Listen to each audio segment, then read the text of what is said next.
Amigo vascaíno, o que foi que aconteceu no Morumbi? É difícil até de acreditar. O Vasco da Gama simplesmente atropelou o Santos com uma goleada histórica. 6-0, um placar que entra para a história do clube e do Campeonato Brasileiro. Não é exagero, não é sonho, é real. E eu confesso que tô até agora tentando processar o que eu vi. Eu não sei se começo sorrindo, se começo gritando, se começo cantando o hino com o peito estufado. Porque ontem foi especial, foi diferente. Ontem, meu irmão, o Vasco reencontrou a sua essência. É raro demais viver um momento desses. E olha que eu já acompanho esse clube há muitos anos, hein? Ontem eu vi em campo o Vasco que o meu pai falava, o Vasco que o meu avô contava. Aquele Vasco que impunha respeito só de pisar no gramado, o time que quando aparecia no calendário, o adversário já ficava preocupado, e ontem não teve conversa, não teve piedade, não teve compaixão, o Vasco chegou no Morumbi e simplesmente passou o carro. Foi um atropelo com direito a show, gol de tudo quanto é jeito e uma atuação coletiva que há muito tempo a gente não via. O primeiro gol saiu ainda no primeiro tempo, com Lucas Piton abrindo a contagem. Daí em diante foi uma avalanche. David, Ryan, Coutinho 2 vezes e TT fecharam a conta. 6 gols. 6. E olha que poderiam ter sido mais, hein? O Vasco finalizou 14 vezes, sendo 9 no alvo. O Santos só conseguiu assustar em 2 oportunidades. Foi um passeio. E mais do que isso, foi uma afirmação. O Vasco não apenas venceu, o Vasco impôs, dominou, humilhou. E olha só essa marca. Essa foi a maior goleada da história do confronto entre Vasco e Santos. E mais, a pior derrota da história do Santos no Campeonato Brasileiro. A maior goleada sofrida pelo Santos como mandante em toda a história do Brasileirão. Não é pouca coisa, não. O que o Vasco fez foi simplesmente histórico. E tem mais. O Cruz Maltino segue invicto contra o Santos jogando no Morumbi. Agora são 4 confrontos, com 3 vitórias do Vasco e 1 empate. É pra respeitar. Esse é o Vasco que emociona. Esse é o Vasco que representa. E tudo isso com um elenco que vem sendo moldado com muito trabalho e com uma comissão técnica que claramente sabe o que está fazendo. Fernando Diniz assumiu o clube e em pouquíssimo tempo já conseguiu dar uma nova cara ao time. Desde a sua chegada, o Vasco é o time que mais marcou gols no Campeonato Brasileiro, com 18 gols. É também o segundo colocado em finalizações certas, com 58 chutes no alvo. Os números estão aí para quem quiser ver. Mas o mais importante é o que está além dos números. É o sentimento. Porque o que a gente viu nesse domingo não foi só uma goleada. Foi um resgate. Foi um reencontro com a alma vascaína. O torcedor se emocionou porque se reconheceu nesse time, porque finalmente viu em campo o Vasco que estava adormecido há tanto tempo. Gigante, ousado, vibrante, um Vasco que impõe respeito, que chega e domina, um Vasco que dá orgulho, e é por isso que a gente tá empolgado, sim, tá animado, tá com o peito cheio de esperança, mas com os pés no chão, claro, não conquistamos nada ainda. Foi uma vitória importante, mas o campeonato continua e quarta-feira já tem mais. O próximo desafio é contra o Juventude num jogo atrasado do Brasileirão. E olha, eu tô ansioso pra ver esse Vasco de novo. Há quanto tempo eu não falava isso? Há quanto tempo eu não sentia essa vontade genuína de ver o time entrar em campo? É esse o clima que tomou conta da torcida. E é justamente esse o momento que o clube precisa aproveitar. É hora de manter o foco, manter o trabalho e seguir nessa pegada. O torcedor fez sua parte, empurrou, acreditou e agora quer mais. E o elenco mostrou que tem capacidade. Falando em elenco, não tem como ignorar a atuação do David. O camisa 99 foi sacado do time titular e o Davi entrou para assumir a posição de centroavante. E olha, o cara respondeu da melhor forma possível, marcou um gol, deu 2 assistências, criou grandes chances, teve um índice altíssimo de acertos e foi eleito o craque da partida. O recado tá dado. Dave mostrou dentro de campo que merece ser titular. Mostrou que sim, pode ser o 9 que o Vasco precisa, e com isso surge uma questão inevitável. E o Pablo Veguete? O argentino, que vinha sendo o dono da posição, agora vê sua titularidade ameaçada? Fernando Diniz foi claro na coletiva. O time pode sim jogar sem um centroavante fixo. O Vasco testou uma formação com o Davi mais aberto, flutuando pelo lado esquerdo e entrando entre as linhas, ao mesmo tempo que Coutinho e Payet atuavam como falsos noves com liberdade total. E funcionou! Funcionou muito bem. O Santos não achou o Vasco em campo e o Cruz Maltino aproveitou os espaços com inteligência. E quando a gente olha para esse tipo de atuação, fica claro que o Vasco tem opções, tem variações, tem conteúdo tático, não é só na raça, não é só no grito. É na organização, é na leitura de jogo, é na estratégia. O Vasco ontem jogou como um time grande deve jogar. Dominou todos os setores, teve intensidade, teve agressividade e principalmente teve coragem. Essa postura é que precisa ser mantida daqui para frente. Só que não dá para viver só do presente. O clube também tá de olho no futuro. A diretoria segue ativa no mercado e tenta fechar nos próximos dias com o zagueiro Carlos Cuesta, colombiano que pertence ao Galatasaray. A negociação estava bem encaminhada, com o Vasco oferecendo 6 milhões de euros fixos, mais 2 em metas, totalizando 8 milhões. O salário para o jogador giraria em torno de 850 mil reais, com possibilidade de aumento conforme desempenho. Mas aí surgiu o Spartak Moscou, da Rússia, e complicou a situação. O clube russo entrou forte na disputa e colocou na mesa uma proposta salarial bem maior, de 1 milhão e 800 mil reais por mês, mais do que o dobro do que o Vasco ofereceu. E ao que tudo indica, o jogador se inclinou a aceitar a oferta russa. A proposta também agradou ao Galatasaray e agora a tendência é que Cuesta vá mesmo para Moscou. Uma pena! Porque seria um reforço de peso para o sistema defensivo, que hoje é um dos setores mais carentes do elenco. Com a saída do João Vitor e a ausência do Maicon, o Vasco teve que improvisar novamente. Hugo Moura foi titular e Lucas Oliveira entrou no segundo tempo depois de muito tempo fora. A zaga precisa de reforços. Não dá para fechar os olhos para isso. E a diretoria sabe, mesmo com o possível fracasso na negociação com Cuesta, outros nomes estão sendo analisados e o clube segue no mercado buscando soluções. O que não pode é perder o embalo.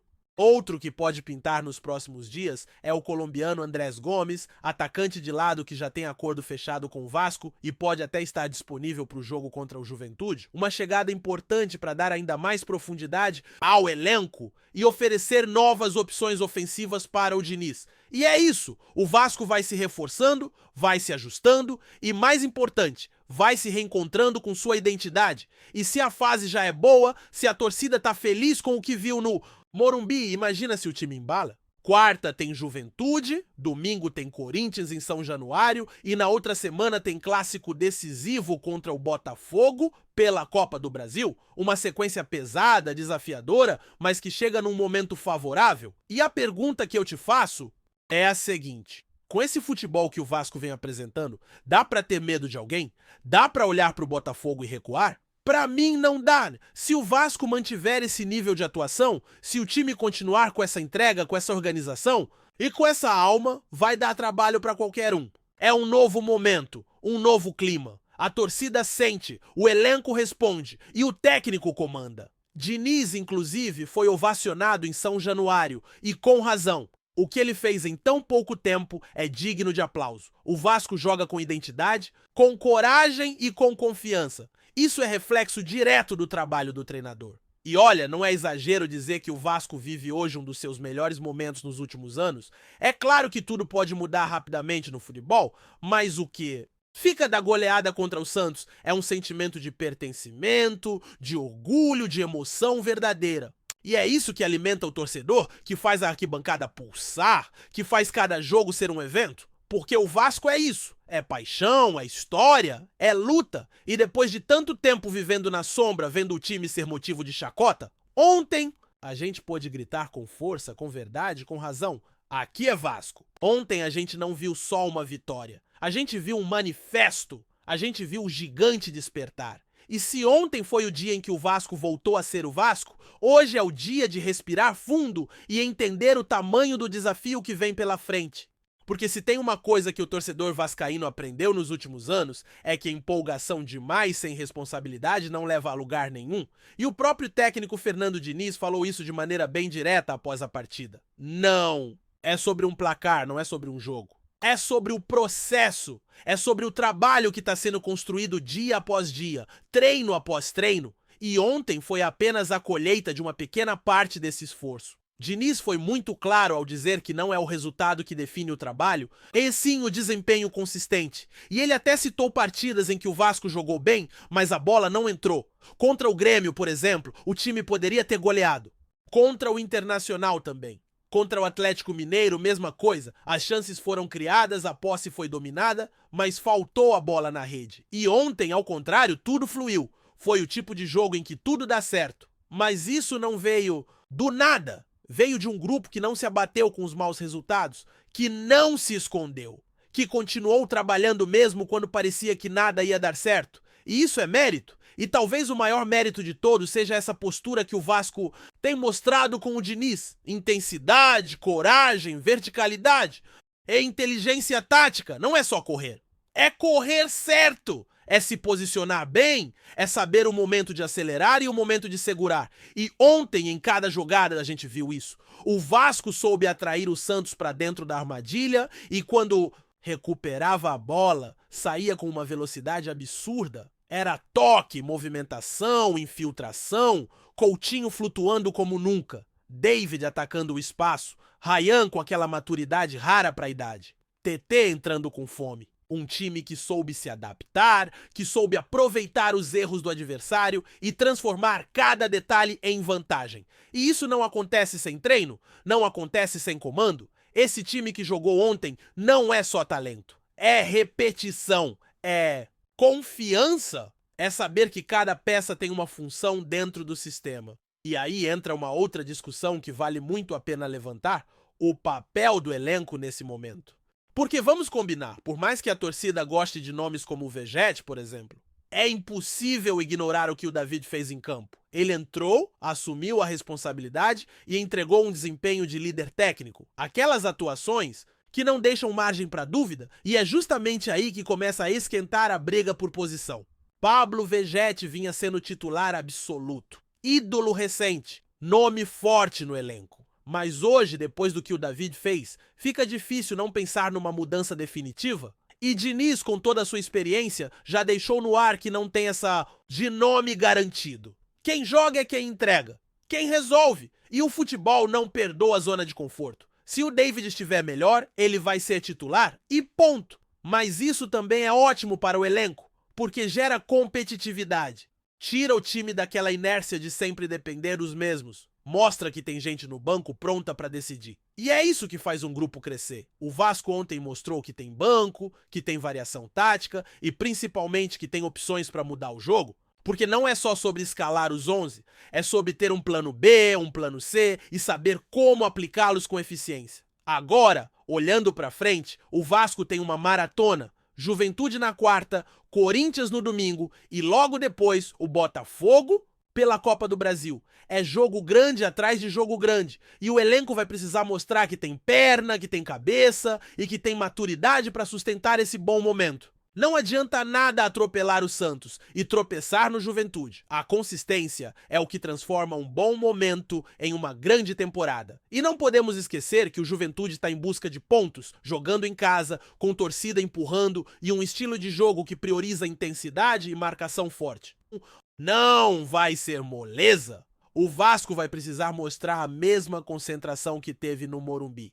Vai ter que ser inteligente, porque não vai encontrar os mesmos espaços, vai ter que propor, vai ter que controlar o jogo e principalmente vai precisar manter a pegada. Não é porque fez 6 ontem que vai fazer mais 6 amanhã.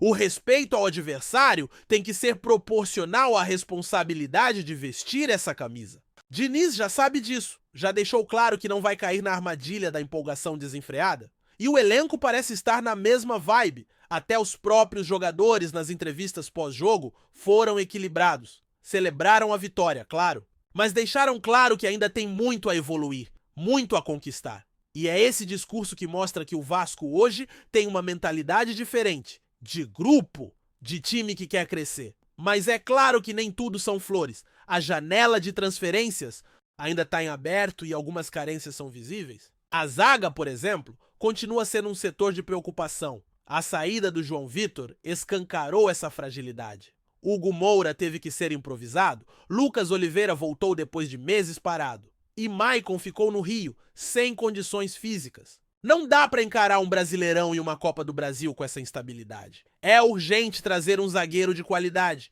e o nome que mais empolgava era justamente Carlos Cuesta. Só que agora, com a investida do Spartak Moscou, o cenário mudou.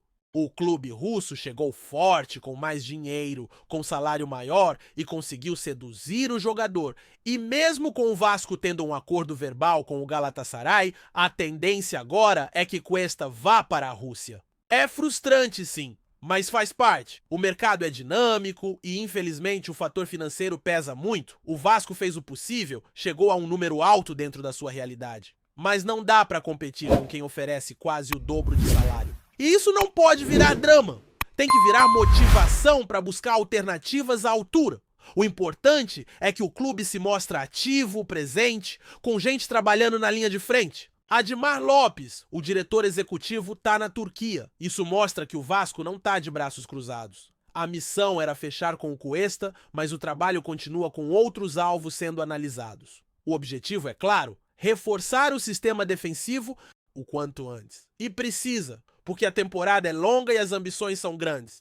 Não dá para depender da sorte ou da superação toda hora. Além da zaga, o setor ofensivo também ganha atenção. A chegada do colombiano Andrés Gomes já foi selada e pode ser o gás que o time precisa nas pontas. Um jogador jovem com intensidade, velocidade e capacidade de improviso. Uma peça que pode ajudar a manter o nível mesmo com a saída de titulares. E o mais interessante é que o Vasco agora tem algo que há muito tempo não se via: concorrência interna de verdade. Não tem lugar cativo. E isso eleva o nível de todo mundo. E o melhor de tudo isso é ver que o torcedor tá junto. Ontem foi uma catarse coletiva.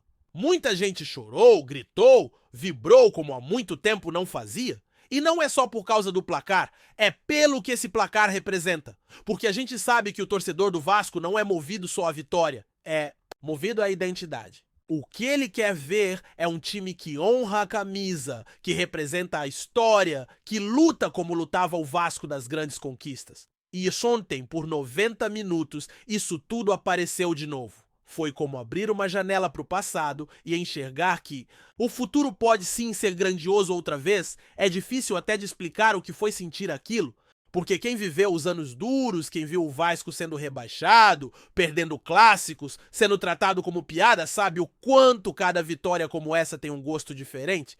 Não é só futebol, é resistência, é memória afetiva, é sonho. Ontem, pela primeira vez em muito tempo, o torcedor se sentiu respeitado. O Vasco não só venceu, o Vasco se impôs. E isso tem um peso gigantesco, porque muda a narrativa. Tira o time da página do quase e coloca de volta na prateleira do protagonismo. Mas como o próprio Diniz disse, não é o resultado que define o time. É o que ele faz quando o resultado não vem. E o Vasco precisa continuar sendo competitivo mesmo nos dias em que a bola não entrar. Porque nem todo jogo vai ser um passeio, nem todo adversário vai dar o espaço que o Santos deu. E é aí que o trabalho mental entra em campo. É aí que a confiança construída em momentos como esse tem que ser o combustível para manter o padrão. O Vasco tá num bom momento, isso é inegável, mas a temporada ainda tá no meio. Tem muito chão pela frente e cada ponto, cada partida, cada decisão vai contar. A maratona começou. E agora é ver se esse elenco tem fôlego, tem maturidade e tem estrutura para sustentar o que foi construído até aqui. O torcedor vai estar junto, o clima em São Januário é de retomada, mas a bola continua sendo o verdadeiro termômetro. E quarta-feira já tem outro teste. Então, meu amigo, segura essa empolgação com sabedoria, aproveita o momento, mas não perde o foco. Porque se ontem a gente viu o Vasco gigante em campo, amanhã a gente precisa ver o Vasco responsável, concentrado, comprometido, porque é isso que vai transformar esse momento lindo em algo ainda maior. A fase é boa, mas o melhor ainda pode estar por vir. E se depender da torcida, esse caminho vai ser trilhado com alma, com paixão e com aquela velha frase martelando na cabeça de cada jogador quando entrar em campo. Aqui é Vasco! Antes de continuarmos, já te convidamos para se inscrever no canal Colina News e deixar seu like, assim você fica por dentro de todas as novidades do Vascão de forma exclusiva. Bora continuar.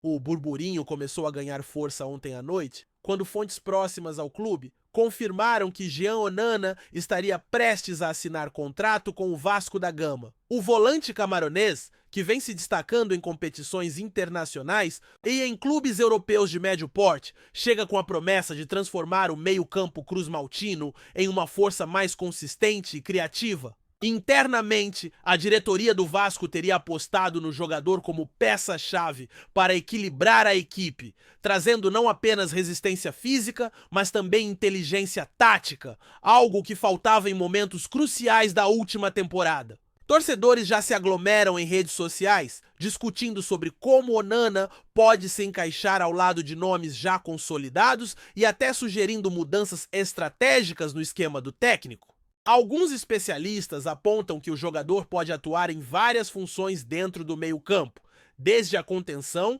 até a transição ofensiva, o que abre um leque de possibilidades para o treinador experimentar diferentes formações sem perder qualidade.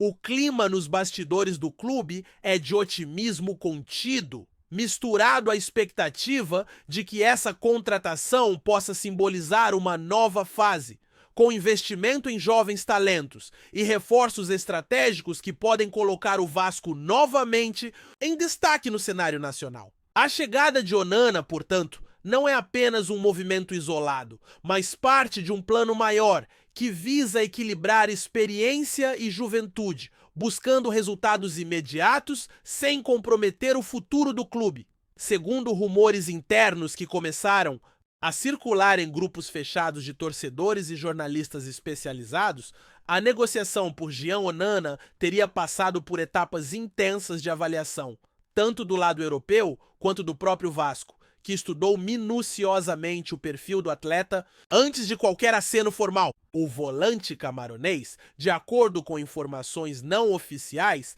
teria sido observado em diversos jogos, onde impressionou por sua capacidade de leitura de jogo e adaptação rápida a diferentes estilos de jogo, característica que teria chamado a atenção do departamento de futebol do Vasco. O clube, aparentemente, buscava alguém capaz de conectar a defesa ao ataque com segurança, mantendo a posse de bola e ao mesmo tempo impondo uma marcação forte. E Onana se encaixaria perfeitamente nesse perfil. Entre torcedores, já surgem teorias sobre como ele se adaptaria aos principais jogadores do elenco, especialmente aqueles que atuam mais ofensivamente, permitindo que o time mantenha um ritmo elevado sem se expor defensivamente. Fontes próximas à negociação sugerem que a chegada do jogador também pode influenciar decisões futuras no mercado, abrindo portas para outras contratações estratégicas que fortaleçam a equipe. A imprensa esportiva, por sua vez, continua a alimentar o rumor, especulando sobre detalhes contratuais e possíveis premiações por metas atingidas, mantendo o suspense e intensificando a expectativa pelo anúncio oficial do clube, que deve ocorrer nos próximos dias, consolidando o que já parece inevitável. Jean Onana vestirá a camisa do Vasco, trazendo consigo promessas de um meio-campo mais sólido e versátil. Enquanto isso, dentro do clube, fontes dão conta de que a comissão técnica já começou a esboçar como Jean Onana poderia se integrar à equipe desde a pré-temporada, utilizando treinamentos específicos para explorar suas qualidades físicas e técnicas, além de adaptá-lo à filosofia de jogo do Vasco, que busca equilíbrio entre intensidade defensiva e criatividade ofensiva. Entre os jogadores, comenta-se que a presença de Onana trará competitividade saudável, forçando todos a elevarem o nível de performance e contribuindo para um ambiente mais intenso e motivador nos treinamentos. Nos bastidores, alguns membros da diretoria acreditam que a contratação pode servir também como um atrativo para futuros reforços, sinalizando que o clube está disposto a investir em nomes de impacto e jovens talentos com potencial de crescimento. Torcedores, em especial, alimentam expectativas de que o novo volante possa se tornar um líder natural em campo, influenciando diretamente os resultados da equipe em momentos decisivos. Analistas esportivos destacam ainda que a chegada de Onana é estratégica para enfrentar o calendário apertado do futebol brasileiro, onde equipes que possuem meio-campo sólido e versátil conseguem manter ritmo intenso sem comprometer a defesa. Assim, a contratação vai além de um simples reforço. Trata-se de uma movimentação calculada que busca não apenas melhorar a performance em campo, mas também elevar a moral do clube e sua reputação, deixando claro que o Vasco está atento a oportunidades de mercado e disposto a agir com rapidez e precisão para se manter competitivo.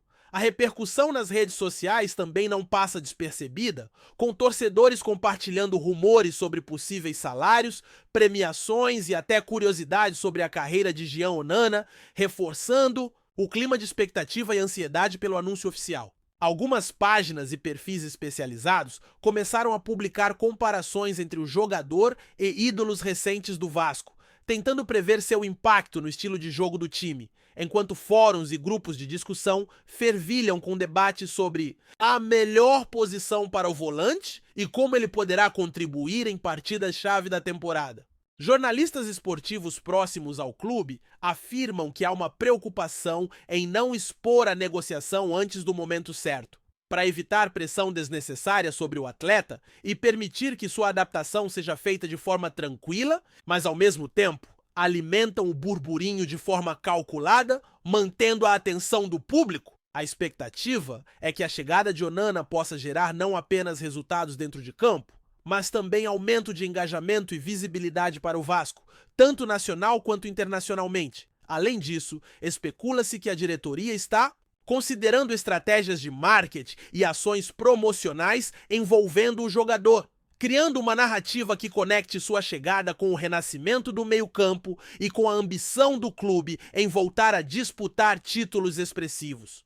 Tudo isso contribui para um clima de otimismo, mesmo que ainda permeado por dúvidas e especulações sobre a real capacidade de adaptação do jogador ao futebol brasileiro e a pressão típica de uma torcida apaixonada como a do Vasco. No plano esportivo, há quem comente que Jean Onana será a peça que faltava para transformar o meio-campo do Vasco em um setor de controle absoluto, capaz de ditar o ritmo de jogo e proteger a defesa com eficiência, sem comprometer a saída para o ataque. Analistas e ex-jogadores apontam que sua presença pode alterar a dinâmica de partidas importantes, oferecendo mais opções táticas ao técnico e permitindo uma maior flexibilidade na montagem de escalações. Entre torcedores, a expectativa é que Onana traga segurança e consistência, reduzindo os erros em transições e melhorando a capacidade de recuperação de bola,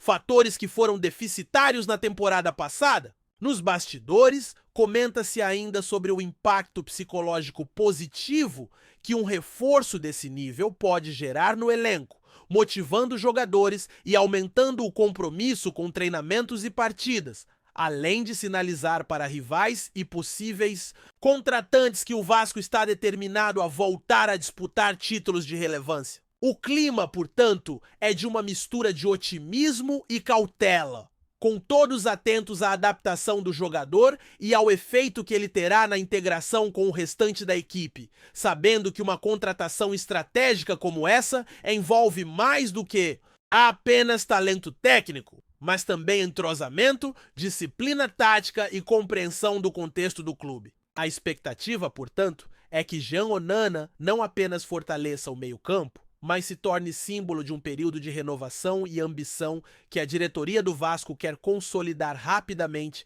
transformando rumores em resultados concretos em campo. Enquanto os últimos detalhes contratuais são ajustados e especulações sobre datas de apresentação e número da camisa circulam, o clima no entorno do Vasco continua fervilhando, com torcedores sonhando com a imagem de Jean Onana vestindo a camisa Cruz Maltina e transformando o setor de meio-campo em uma referência nacional.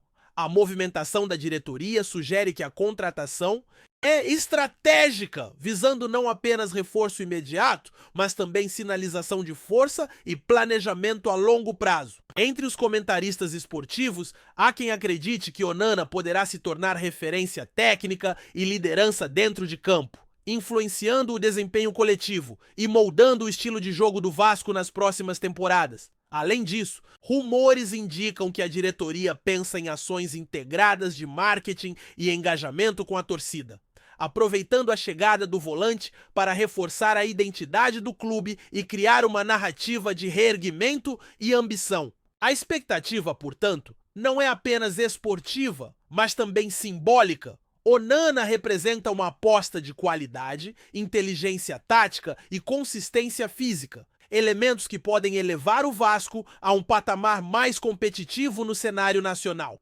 À medida que o anúncio oficial se aproxima, torcedores, jornalistas e especialistas permanecem atentos, transformando o que começou como rumor em um verdadeiro burburinho, prenunciando uma nova fase do clube e a esperança de que a contratação do camaronês seja o primeiro passo de uma trajetória vitoriosa, capaz de consolidar novamente o Vasco da Gama como protagonista do futebol brasileiro. Trazemos notícias atualizadas do Vasco todos os dias. Inscreva-se no nosso canal e dê um like para continuar recebendo notícias exclusivas. Compartilhe também a sua opinião sobre essa notícia nos comentários. Isso é muito importante para o Vasco da Gama. Até o próximo vídeo.